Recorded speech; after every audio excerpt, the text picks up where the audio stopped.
Hello everyone, welcome back to the channel. So today I'm going to tell you how to turn iPhone display black and white.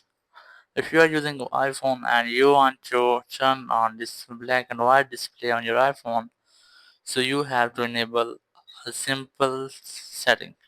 For this you just have to open the settings app and settings, scroll down and here's the accessibility, tabs on it. Now scroll down again and here you will get another option which is display and text size. Here's that, tap on it, and display and text size you have an option of color filters. Tap on it and here you has to see that here's a setting which is disabled.